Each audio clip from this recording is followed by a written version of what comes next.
Good morning বন্ধুরা, কি করছো তোমরা সবাই? আজ প্রচুর গরম আর তোমার দাদা ভাই ডিউটি গেল, তার জন্য আমি টিফিন বানিয়ে দিলাম। ও ডিউটি যাওয়ার পর আমি ঘরের সাফা করলাম। এই দেখো বিছানা গুটানো হয়ে গেছে। এইখানে আমার ছেলের খেলনা রাখা আছে এত, তাও এইসব খেলনা দিয়ে খেলেই না।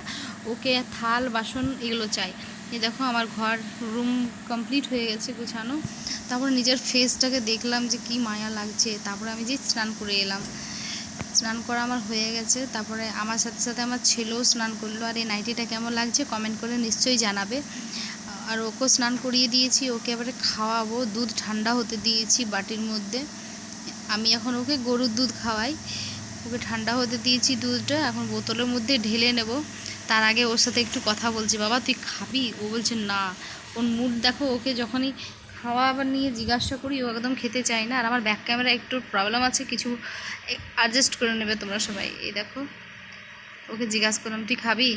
এই দেখো ও আর তোমরাকে হাই করছে।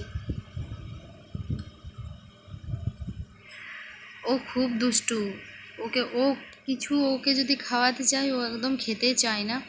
আর এখন ক্যামেরার মধ্যে এত ভালো দেখাচ্ছে, ও এত ভালো না। ঠিক আছে, এত ভালো দেখবে এখন আমাকে হাম্পি দেবে। ও ও এমনিতে দিতে চায় না। ও ক্যামেরা দেখে নিয়ে একদম খুশিতে দিচ্ছে। নাহলে ও এই ধরনের ছেলে যে ওকে যদি খাওয়াবার আগেও যদি ক্যামেরা অন করি তাও খায় না ও। আর ওর জন্য এখন আমি বোতলের দুধটা ঢেলে নিব। কারণ বোতলে দুধ খাওয়াতে গেলে কি হয়, একটা পরিমাণ থাকে যে এই না পেয়ে আমাকে খাওয়াতেই হবে। বাচ্চাকে চেষ্টা করতেই হবে যে আমাকে এতটা ওকে খাওয়াতেই হবে। এই দেখো খাওয়াবার আগে একটু আদর করছি যে খাবে।